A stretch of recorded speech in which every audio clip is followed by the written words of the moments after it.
me feel. You make me feel there are songs to be sung, bells to be rung, and a wonderful fling to be flung. And even when I'm old and gray, I'm gonna feel the way I do today. 'Cause you make me feel so young. You make me young. Ah, you make me feel that spring sprung. And every time I see a grin, I'm such a happy individual. The moment that you speak, I wanna go play hide and seek. I wanna go and bounce the moon like a big balloon. Because you and I are just like a couple of tots. We're running across the meadow, grabbing a ball.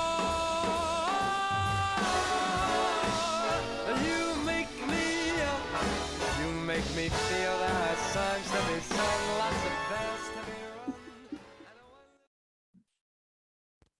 Good morning, everyone. Hope everyone's having a great day. That was good intro music, Austin. Felt like we were on Broadway. My special guest co-host today, Patrick Tolbert from Amerispec. Good morning. Thanks for being here. Thanks for having me. Let's see if you're as funny as Kelly. Oh gosh. They might get replaced while they're out. Let's see. I'll try my best. Okay. First things first, I want to introduce Sammy. Sammy, come up here. Sammy is, you don't have to leave. Just gonna go over to the side. I'll huddle. Sammy is our new Market Center coordinator at the front desk. So when you come in, say hi to Sammy. Yeah.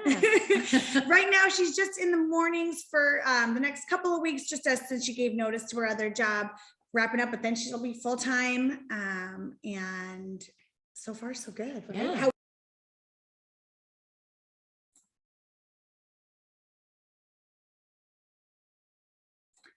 Hey, Kareen, 1 second. You're muted. 1 second. Hold on.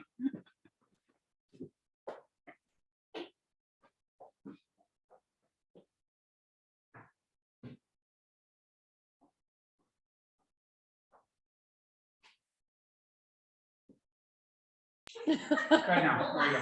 Sorry about that. Good morning. It was Austin's fault. I was on mute. We're good when the introductions happen. I was muting someone else. Oh, just kidding. Okay. So wait, where did I get muted? At what point? Just during that. So like Introducing Sammy. yeah, it was like Okay. literally last like Okay. 20 seconds. Okay. So this is Sammy. She is new to the front desk, our new Market Center coordinator. So when you walk by, say hello, introduce yourself.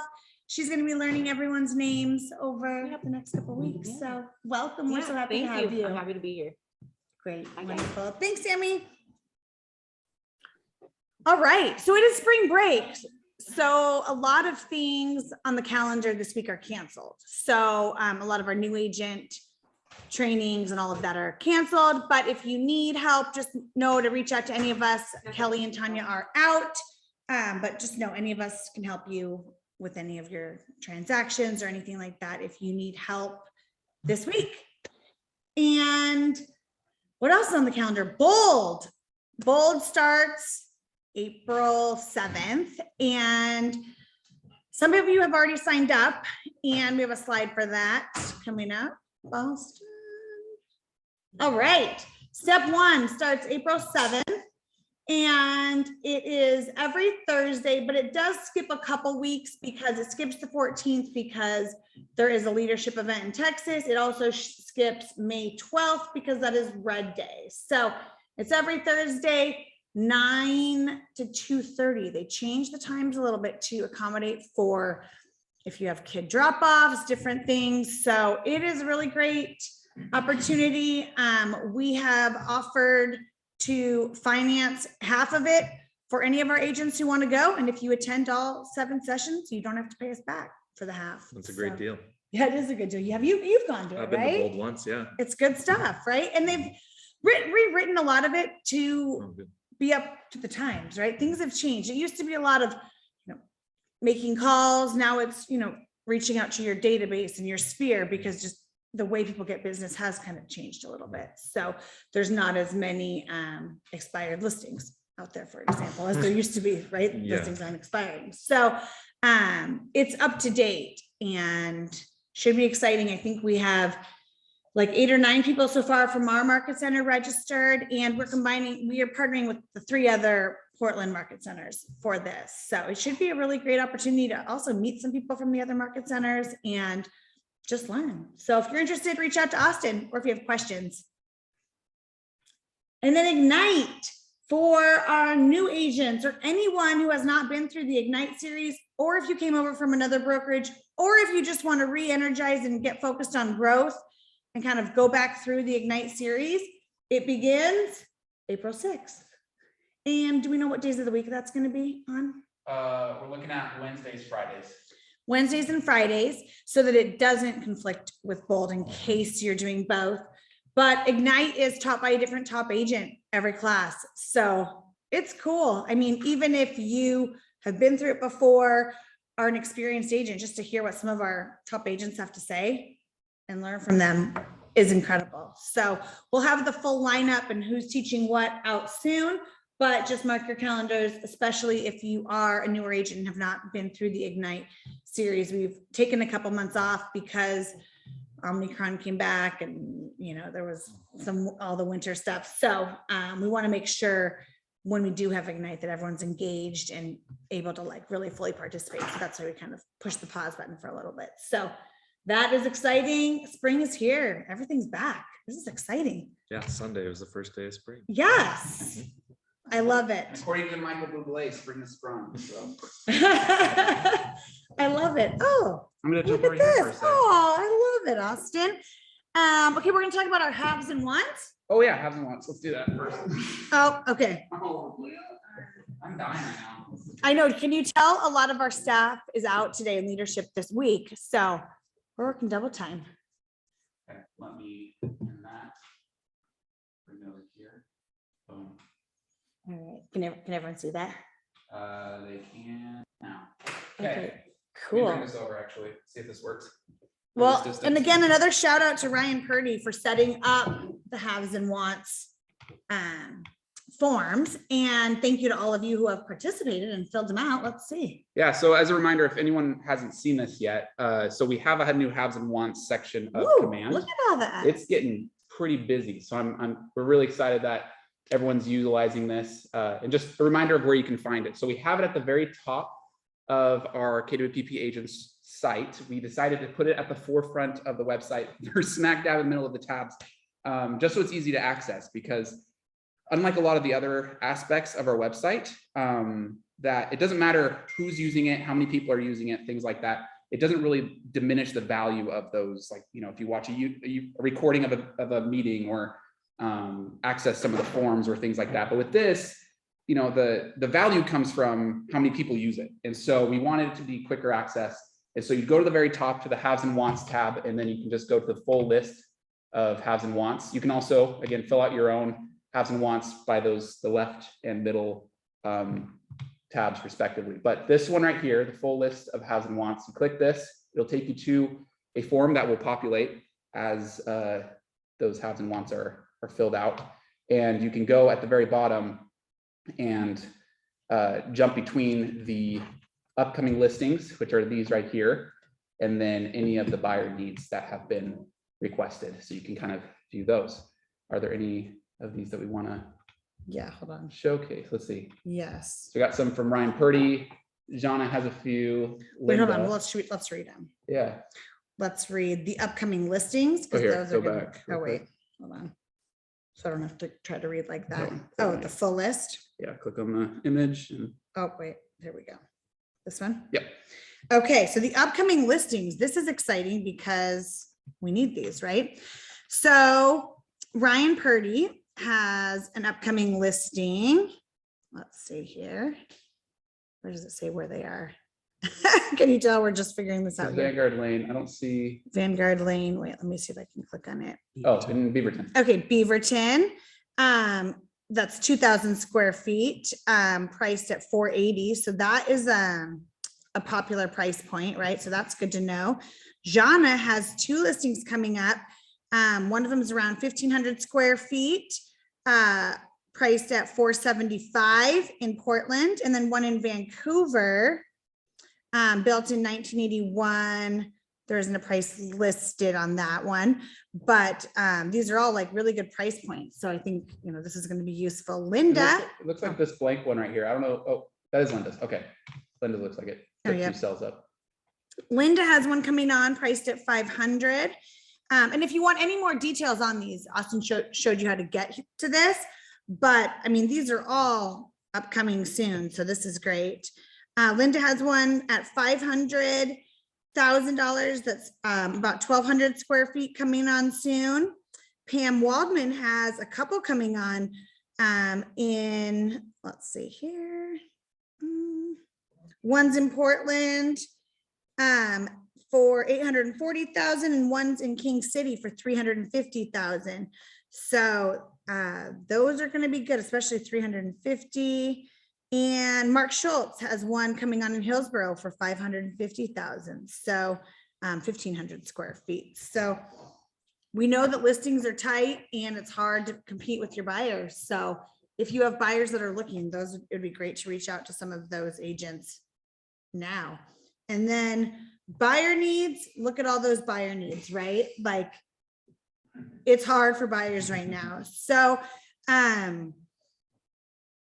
look through those, right? I don't know if we should read all those, but look through those, especially if you have a listing. Let's try to help each other out first. Like that's a huge benefit that we have of working together at our brokerage, is that we can try to help each other and at least share what's coming soon. And also just a reminder, I think we mentioned this last week, and Ryan and I are going to be changing this as, you know, if there's some feedback and stuff. But I think the default right now is, at least for the listings, these will update or they'll refresh or shift out older posts, I think like a week or so older. So every 7 days, like if you posted it 7 days ago, you may see it disappear from here automatically, just so it keeps it fresh. Because we know, you know, maybe depending on how the market changes and how frequent things are being, properties are being sold, we may extend this or just modify it slightly. But it's just to make sure that doesn't get too cluttered. And so if you happen to have a listing that's still active and you see it disappear from here, just go ahead and resubmit it, and it'll just repopulate. It's just to make sure that it stays uncluttered and then we have the most relevant information. Yeah. And you know, when we're looking at even the buyers, some of the buyer needs, I mean, we have a lot that are over $1 million, right? 1.3, 1.2, 1.2, $1 million. So a lot of even high priced, high potential buyers that are just, there's nothing for them to buy. So does anyone on the call or in person that has anything on the haves or wants list want to share anything else about any of theirs?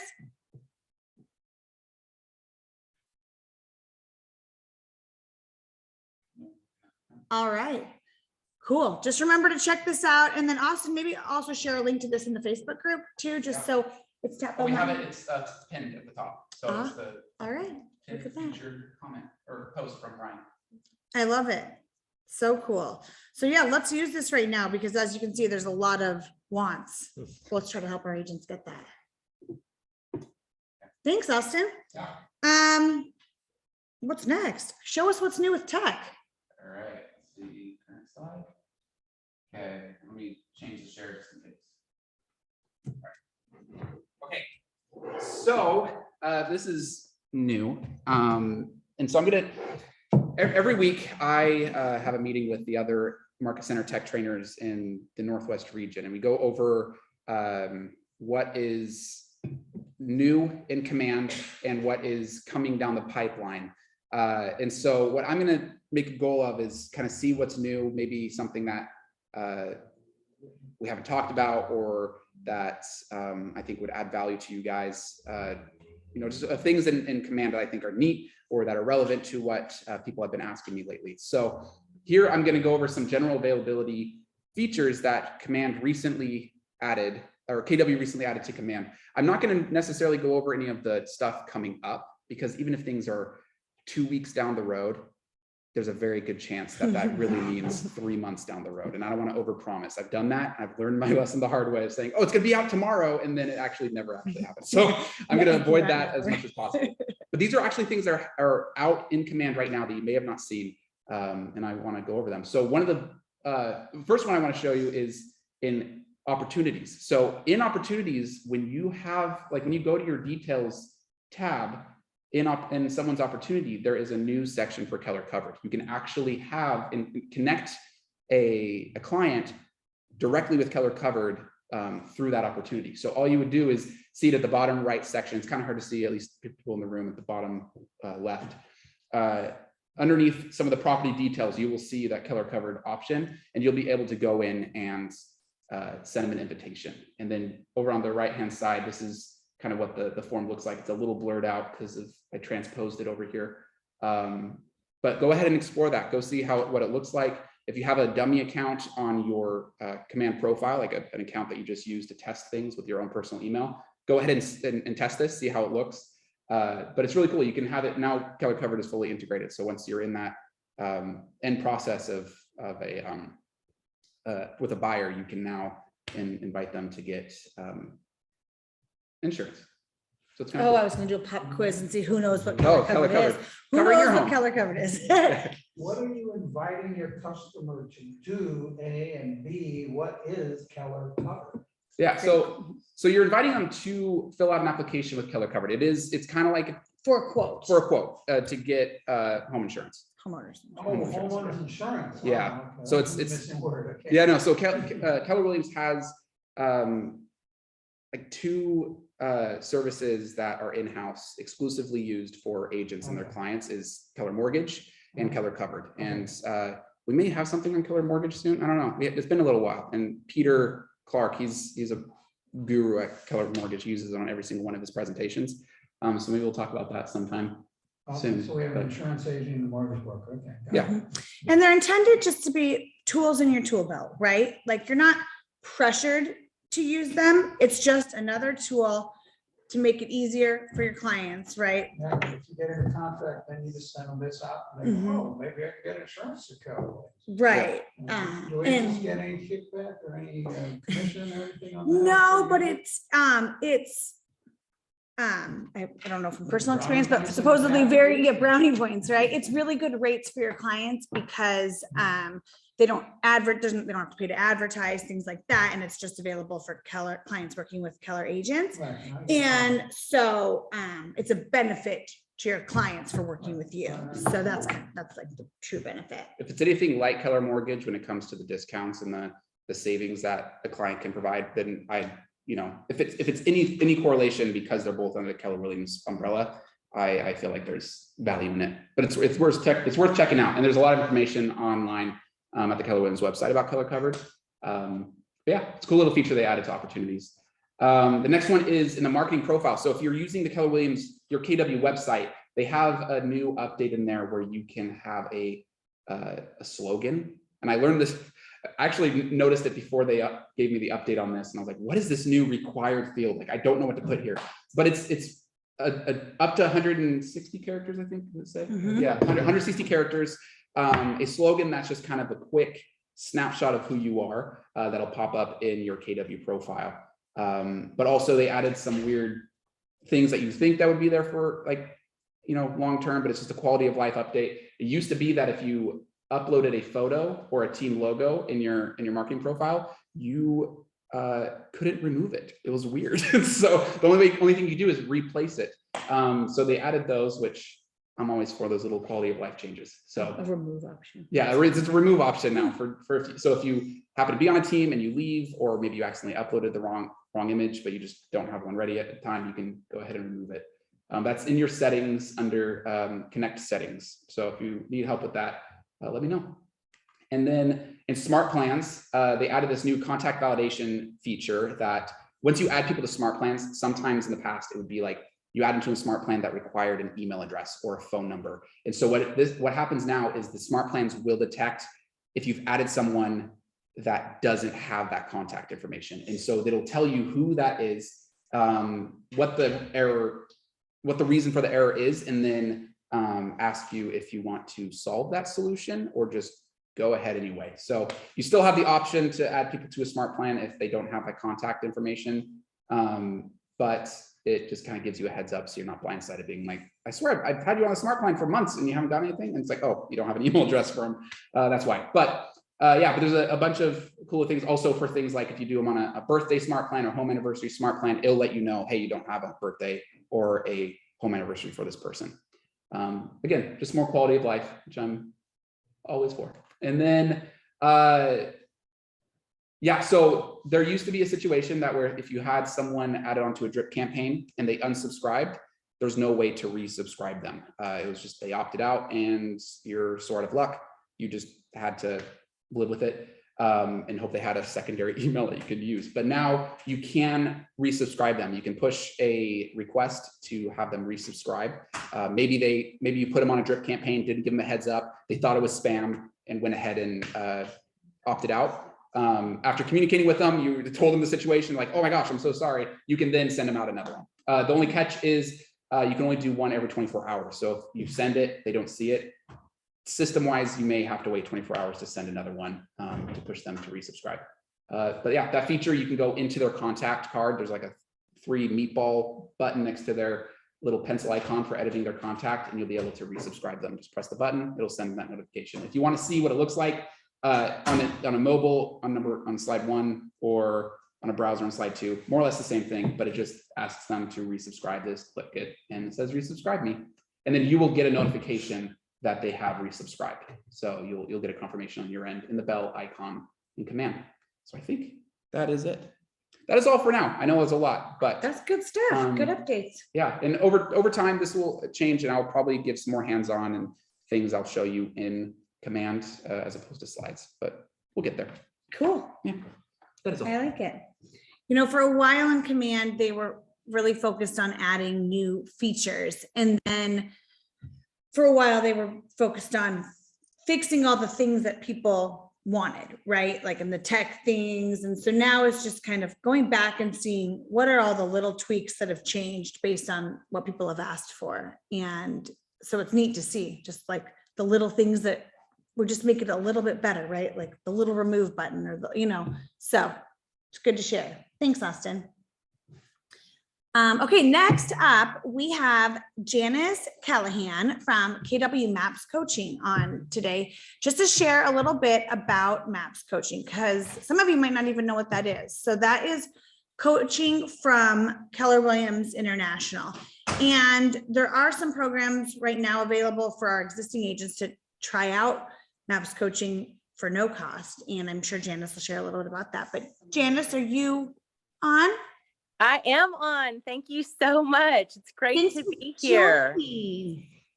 I am so excited. So as you mentioned, I am here to talk about coaching, Mega Achievement Productivity Systems, acronym MAPS, and it is based off of the Millionaire Real Estate Agent book, MREA, and it's taking all of those fantastic models and systems and putting them into a coaching program. How do you apply it, right? It's all in the coaching program. As a matter of fact, we have one-on-one coaching. That's where you can lock arms with an agent coach who's actually been where you've been. You can borrow their blood, sweat, and tears as you grow your business. So like I like to say, it's course correction. If we were taking a flight, there would be autopilot for course correction. Think of Maps Coaching as a course correction for you. Think a million, earn a million, net a million, receive a million is the bottom line. But we also have coaching that speaks to topic specific, like building a social media empire, scaling your business to expand, mega listing agent, implementation, perfect real estate. So we've got something for agents at every single stage of your career. I'll tell you, as a business growth advisor, that's what I am. I am here to become a trusted advisor for leaders and agents as you go through the process to navigate MAPS coaching. So just here to build a relationship, a friendship. I am new to the Northwest region. I'm really excited to be working with you and supporting you and just adding that value to your agents. I do have some discount codes. I've got 5 for any agents that are on the call that are interested in finding out more information. I would be happy to give those away to your market center. Next, want to kind of go to the free coaching you mentioned. We do have something called the Coaching Experience Project. Would absolutely love to talk with your agents about that. It is 4 weeks of free coaching. Think of it like a flyover of coaching. You're going to get a whole lot of information in a 4-week period of time. So if you are looking to grow your business, or even if you're going through a major life event, we have a lot of agents that come to us because you don't want to lose that momentum that your business already has. We have coaches that can coach to that. So yeah, that is what I do. That's why I'm here. If you're interested in doing those things, you're welcome to reach out to me directly, and I will be glad to help. So much, Janice. You bet. Thank you so much.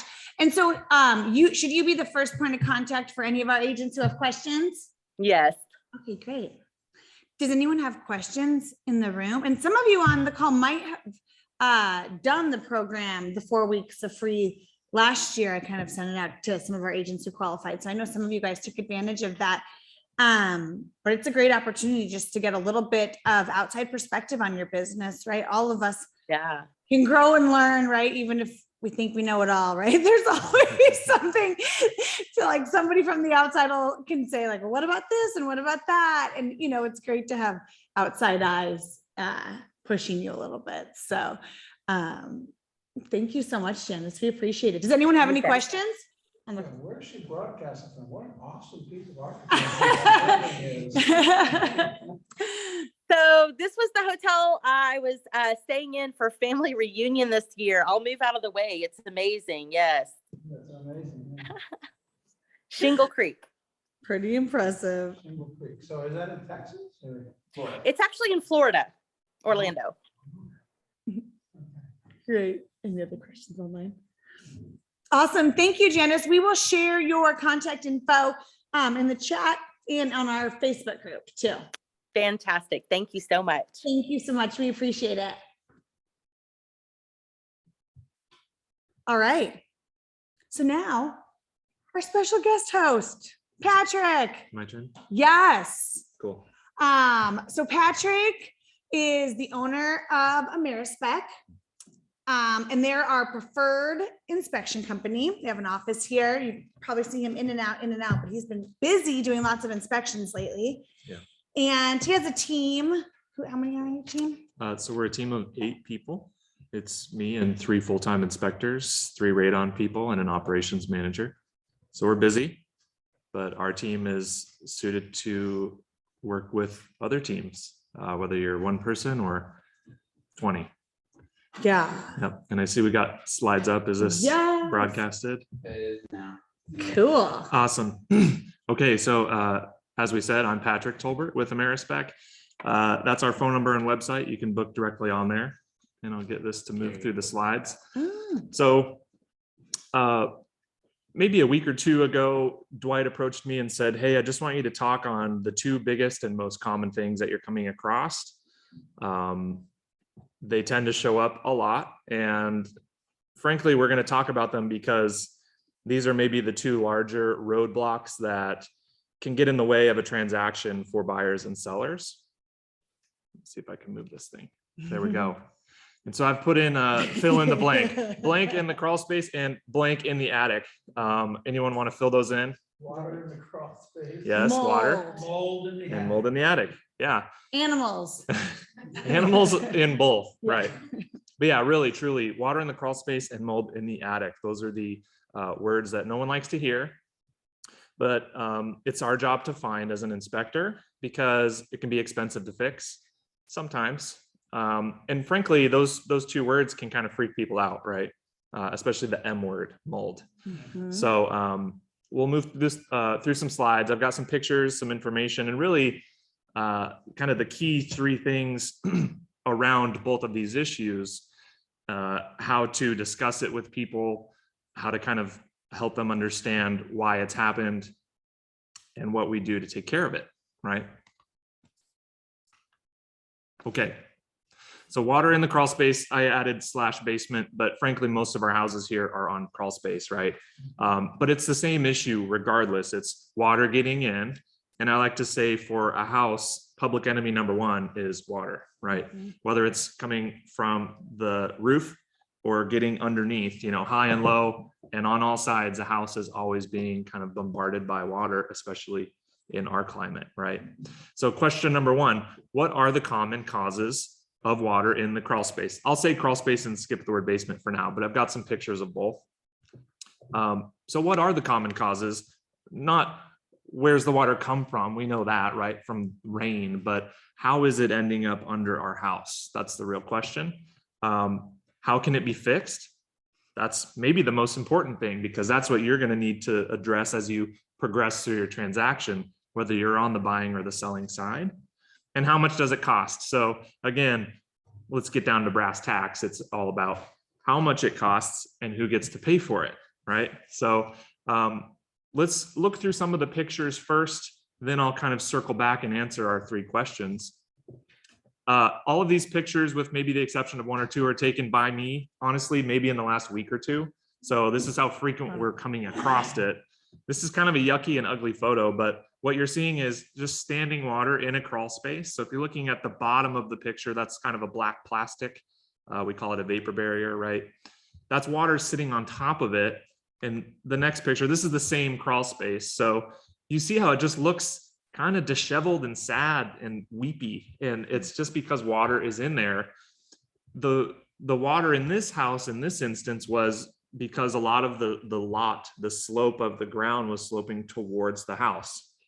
And what happens when you do that?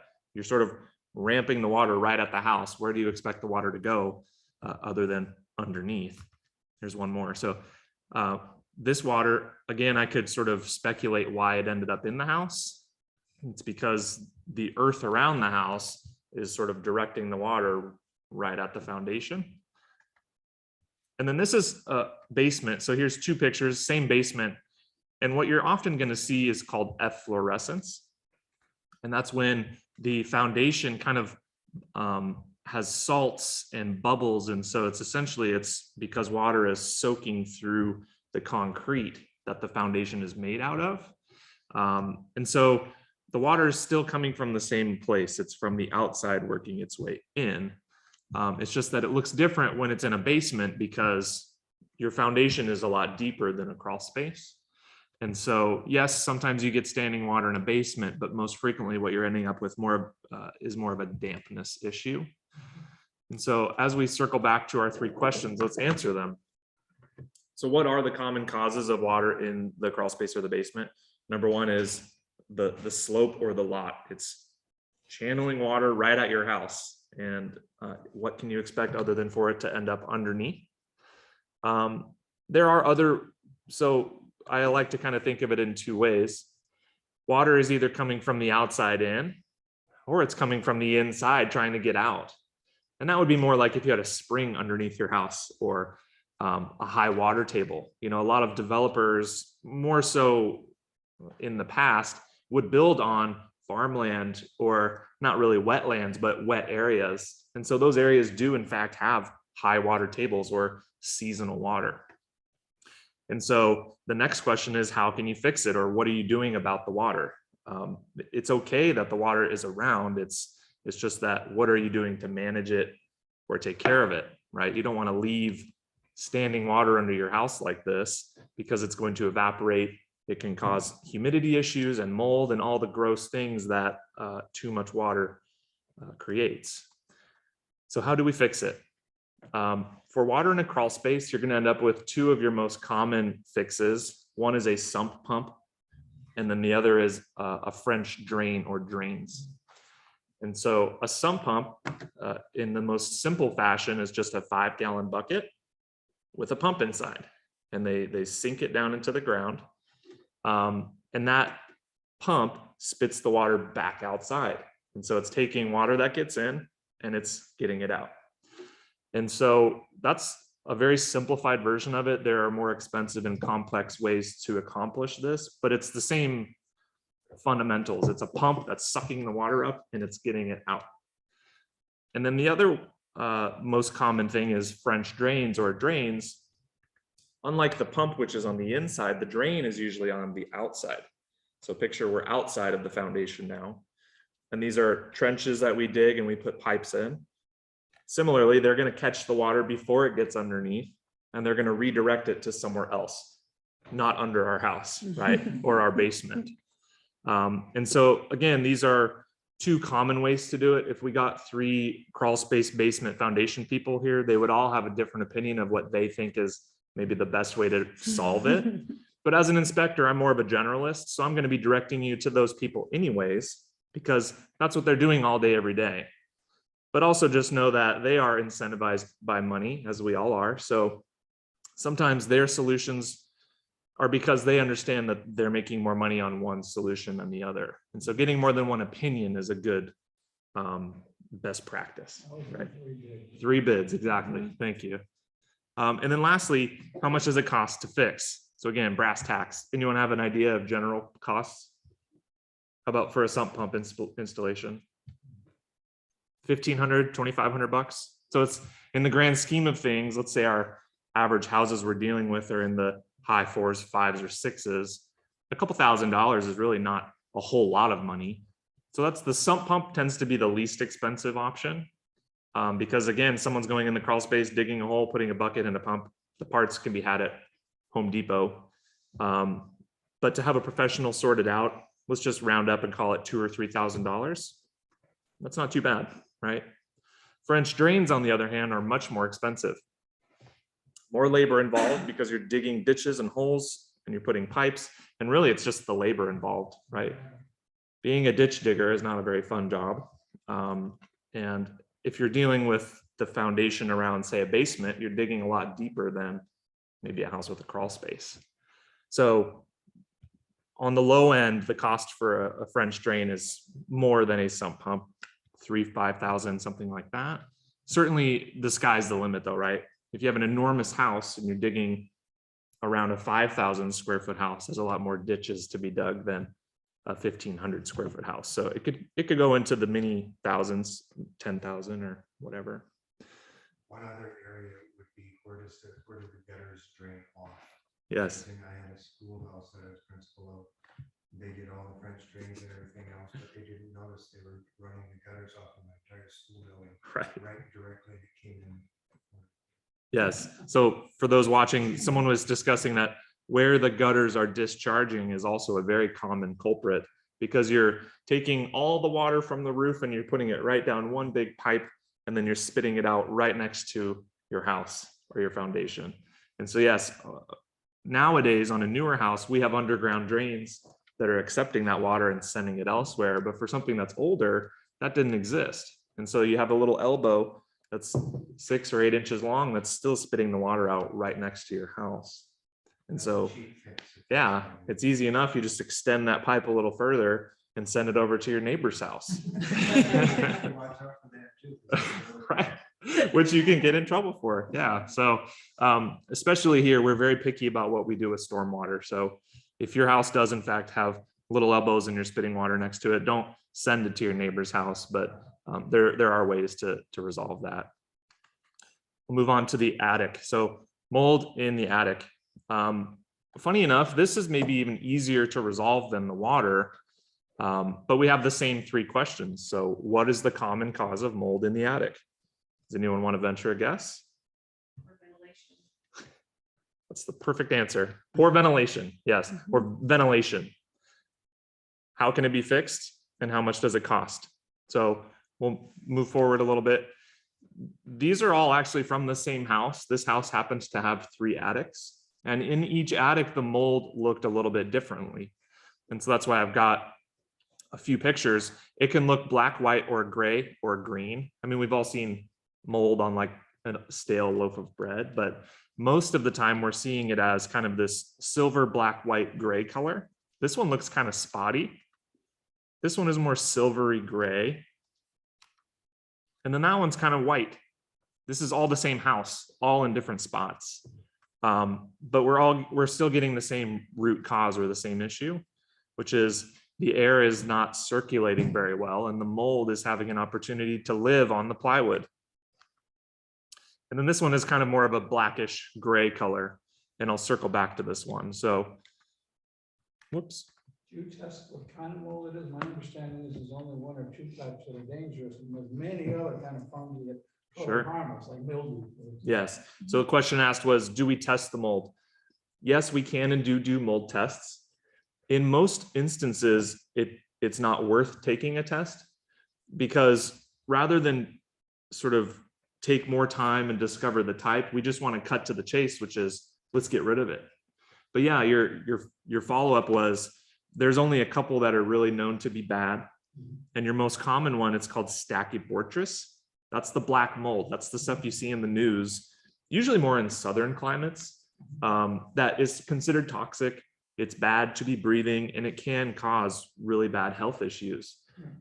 We don't find that here very often. And most of the ones that we take a test, it's usually like a penicillin type, which is, as you know, penicillin is a good thing because we use it for medicines, but in terms of molds, it's an allergen or an irritant. And so either way, we want it gone, right? Sure. So we can and do mold testing, but most of the time we just skip that step and we go right into remediation or getting rid of it, right? And here's another kind of misunderstanding. If we see, oh, go ahead. If it were a harmless mold like this, then you don't need to, do you need to still use a official mold remediation company? Sure. Or I thought that was just for the dangerous black mold. Got it. So the question is, do we want to use a mold remediation company, even if it's harmless or penicillin? The answer is yes. And it's because they're all going to be treating it in the same way. Yes, there are handyman types that can go up there with a pump sprayer and spray like a bleach on it. But that's not really what we would think of as the best practice. No, you're gonna put some fans up there to come on when Yeah. the heat gets a certain and blow the air around. Right. And things like that. Yeah, so I'll go back to this here. So the common cause of mold in the attic is lack of ventilation or poor venting. How it can be fixed, again, similar to the water in the crawl space, we kind of have 2 or 3 really common ways of sorting it out. First of all, we spray a product or a solution on it. Think of a bleach or a peroxide or something similar, and that's going to eviscerate it. It's just going to kill it. The other more common thing is almost like sandblasting. So you think of media blasting, where it's physically stripping the mold from the wood, getting it totally removed. And then the third, and this is a newer type of remediation, is fogging. So like an ozone fog. So they put these machines in the attic and it sort of pressurizes the air. And ozone is kind of a crazy, I don't even know what you would describe it as, but it can kill a human if you're breathing in pure ozone. And so they fill an attic with it and it kills the mold. And then so long as they come back afterwards and address the root cause, which is the ventilation issue, it shouldn't come back. Don't the ozone machines also take care of the odors, right? So like, Yes. it's like, I think, Smoke. yeah, my parents got one and it's like, we use it for a vehicle and it just, Yep. you can't be in the vehicle for, I think, a few hours after using it, because it actually could harm you. Right. pretty bad. But it gets rid of odors and any like of the toxic fumes in the air. Yes. Yeah. So Austin was saying ozone, they use it in a lot of industries. So hotels and cars are a very common thing, because when you're renting a car, they use it. Let's say the person before smoked in the car, even though they of course weren't supposed to. That will get rid of the smell. But it can also get rid of, let's say you had your car, this actually happened to me. I had my car detailed and they didn't suck the moisture out of the carpeting on the floor. And so the car felt and smelled really damp for a while. And I actually did the same thing also. And I bought one on Amazon, an ozone machine. I put it in my car and it just demolished that kind of musky smell and it never came back. But they use it in hotels as well. Same thing, where if someone was doing whatever and the smell was in the room, they'll run it in that hotel room for a period of time to get rid of it. Okay, and last question, I think I'm not going to run any longer than we need to, but how much does it cost to fix? Between $1,500 and $2,500. So again, as scary as it can seem or sound, for $2,000 to kind of get peace of mind and move on with the transaction, it's not that big of a deal. And even if we had an enormous house, they sometimes charge by the square footage. So it does scale up a little bit. Let's say you have a mansion with 7,000 square feet. That's an enormous attic, or frankly, lots of attics because you have such a big house. It's still only going to be in the thousands. It's typically not going to go into the tens of thousands. And that oftentimes includes addressing the ventilation issue. So this last picture here is a picture of a bathroom exhaust fan. That's the silver thing at the bottom, blowing moisture and air right up into the attic. Sometimes it's just as simple as extending that out. And so now we've taken care of the root cause. We're no longer introducing our moisture in there. And then you can do what's called a spot treatment, where you're just spraying that black spot, because it's not as if the whole attic needs venting. It's that we need to just stop venting into the attic, if that makes sense. Yeah. And we have another topic that maybe it's related, but it may be another session. Sure. And that is on June 22nd, there's going to be a lot of the residential zoning. There will be attics that the buyer wants to turn it, or even whoever you're inspecting for, wants to change the attic into a living space. Oh, okay. Or above the garage as part of Sure. the attic, Yeah. into a living space, which changes the whole cost structure and advice they're given. Yes. And to where you direct them would be the direct question to you. Got it. How would you direct them? In terms of how to convert the space and or what to do. They go and try and solve it one way. Right. If you know what their plans are going to be, do you direct them to somebody, or will you be, because that's still June we're talking about. Got it. So we're being asked in June, is it that the zoning is now allowing converting spaces to be like an ADU? Mhm. Yes. Okay. Yeah. All the cities have to comply with the multi-housing bill by June. Got it. That's something I actually didn't know about, but yes. So I'd say if someone's asking me for advice, again, as a generalist, I'm usually going to defer them to the contractor who will be doing the work. But our hope is that that person is competent and understands that they need to be addressing this ventilation as part of the project and factoring it into the budget. And so I'd say for the most part, what can and does happen is we refer to it as adverse effects. So they're going to finish off a space, and on accident, we create a ventilation issue. And so again, so long as they're planning for and thinking about it, you hope that they knew that that's what they were doing, and they didn't end up just putting up drywall and ending up with mold on the backside and kind of poor air quality inside. Yeah. So we as agents, if we know our buyer, if we're representing the buyer, Yeah. to make sure the inspector understands that this is the plan. Right. So they don't go into it blind. Sure. Yeah, we do appreciate, he's saying, notifying your inspector that there are some additional plans for those spaces is helpful. And yeah, I appreciate any and all extra information or insight that I can get, even if it's not necessarily applicable to me. I still like to see and know. And another good example, or something that's common for me, is people will say, hey, we're planning on finishing out a certain space. Is the electrical panel big enough? That's one I get asked a lot. Or I had a house that was out in the country, and they asked, is the septic large enough, because we want to add a bathroom.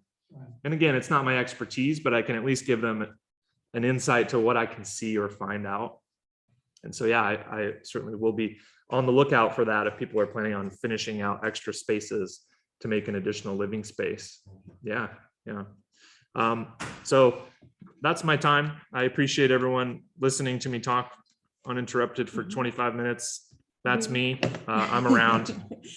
Thank you guys so much. We love it. You are our all things houses guru, right? Mhm. That's why, just like Academy is kind of our like sounding board for like what's going on in lending. Patrick and team at Amerispec has always been our sounding board for what's going on with houses, teach us about houses. And I think, you didn't really say this, but like those things are really scary to first-time home buyers, right? It sounds so much worse, right? And having an inspector that makes it just seem calm and just, I remember I had a first-time home buyer, and you probably don't remember this, you do 1 million inspections, and they had lots of water in the crawl space, and Patrick was like, it's okay. It's just who's going to pay for it. It's like so calm. It's not a big deal. And that goes a long way, right? When you have an inspector that's like, oh, we got water in the crawl space, that makes a big difference to your clients. So, I appreciate the kudos. it makes a big difference of just thinking of it all from just like a very level-headed perspective, and being a resource for like all things houses. We're going to have Patrick around more. He teaches a lot of great CE classes too. One on like housing through the ages. That's a good one, that like how electric and plumbing and everything like changed through the years. That's a good one. There's a few. There's one that people seem to like more so for listings. It's called Avoiding the Aggravations of a Home Inspection. So kind of getting ahead or nipping it in the bud before you list a house. Granted, it is of course a seller's market, and maybe it's less applicable now, but it's still good information to have. There's a few that are common issues we are coming across. We have more technical ones, which people tend to sleep through, but if someone is really interested and you want to learn more about the electrical system of a house or the plumbing system of a house, etc., some people like that. And I'm kind of a tech nerdy geek about certain stuff, and I'm happy to chat with anyone about that. To close out, again, thank you guys. I'll be making a point to come in and do more CE classes and teaching. So I hope to see some of you all here or on Zoom. My quick pitch is we are Amerispec Inspections. We do home radon, sewer, commercial. We do lead, mold, and asbestos testing, so we can do it all. We go from hood to coast, Portland, Vancouver, and Salem. So we go wherever you are. And we are large enough to handle a lot of inspections. So on average, we'll do 30 inspections a week, roughly 1,500 inspections a year. And check us out online. We have thousands of reviews. We have a number of people at lots of Keller Williams that we've worked with for a long time. So thank you again. Do you offer a package? So you want the radon? Sure. Whatever. You get a little Yeah, bit of a discount. we do give a bundle discount. So if you do home radon and sewer, we offer a discount on the services. And as for pricing, we tend to be kind of in the middle. We're not the least or the most expensive. I've used them. Yeah. Yep. So So I got a question, comment on inspection you didn't mention, but it looks like that insulation could use a little help. What do you think? yes, yeah, the insulation is pretty saggy. That strange duct there, I think, had fallen loose from the kitchen downdraft fan. So this was just a whole slew of issues. Someone's gonna have to go in and just redo a whole lot of stuff in that crawl space. So it's not just the water that will be expensive, it's the things that are tied together with the water. The insulation gets like that because of the humidity. Yeah. Corinne, question for you. Yes. I've come across most of the situations, so I don't know what my answer is, but who usually pays for this kind of stuff from your experience? Oh, depends on the market, right? Okay, good. I'm licensed principal broker, but I've referred most of my business out for the last few years. Right. And, it's been so crazy in these last few years. Like it was not like this last time I, wrote an offer. So years ago, it was always the seller that paid. Yeah. They'd say, hey, we got 10 people lined up. So it's funny now. So that depends on the market, right? So, yeah. But 4 years ago, it was completely normal to ask the seller to pay for it, for stuff. So good, but that's, it's good to have an inspector that you can say, is this a big deal? Because some of us know a lot about houses, right? I mean, I own a house and I know like the basics, right? But sometimes you don't know if things sound a lot worse than they are, or you don't know if things are. So it's just good to have an inspector that you can say like, okay, wait, that sounds bad, but is that really a big deal? Or is that not? Off the record, off the books. I know you don't want to say it, but it's helpful to understand that. Well, it depends a lot on how the inspector presents it. I've seen some inspectors, they want to make it sound super scary to make it look like they did a great job. Yeah. And the other inspectors are really objective and say, look, no big deal, $3,000 to have it done. Dwight was just telling us, I don't think he's on right now, about an inspector that everyone used to know of back in the day that they called him like the deal killer. Because he would kill every deal. But The ability to remove ourselves from the emotional aspect Yeah. mhm. is key.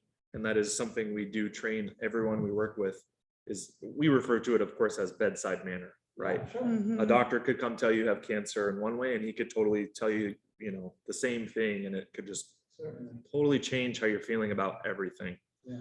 And so, my personality is such that I'm kind of calm, cool, and collected. That's kind of how I've always been, but we do our best to guide everyone on our team into that general direction. Is unemotional. I'd say objective is maybe the best way to put it. I like to always say, all it takes is a little money to fix it. You got dryer out, big deal. Yeah. Go buy some lumber at Home Depot Right. and have some guy come and Yeah. cut out the old and put in the new. Yeah. It's no real big deal. And that also depends too on the inspector's experience or their background. 2 of our 4 inspectors actually used to be real estate agents. So you have to understand, Oh, they that's cool. understand quite well the process, what it takes, and so on. And then the other 2 of us, our background is in repair and in contracting in general. I like inspectors that used to build homes. There's Yes. some guys that build homes 25 years and then they're tired of swinging a hammer, so Yeah. they become an inspector, but Right. they built homes from the ground up. Yep. And they tend to know pretty well. Yes, I agree. Mhm. And then can I just share, like Patrick took over this business from his dad. So his dad had been doing this. So you grew up like You grew up with around Mhm. it, Having right? to go to CrossFit. Yeah. And Dwight's been talking to your dad about your dad's also a golf pro, about we're gonna do a little Golf KWPP tournament? golf tournament. Yeah. Just like us, just for fun, like best ball style. So if you don't know how to play golf very well, don't worry, it's all for fun. So stay tuned for that. Very cool. I And didn't my- even know that. I That's probably good. shouldn't have said anything yet. Now we have to do it, right? Because now I said it. Yeah. But so stay tuned for that. So, all right, everyone, have a good rest of your day, a good rest of spring break if you're on it, and we'll see you next week. Thank you. Thank you.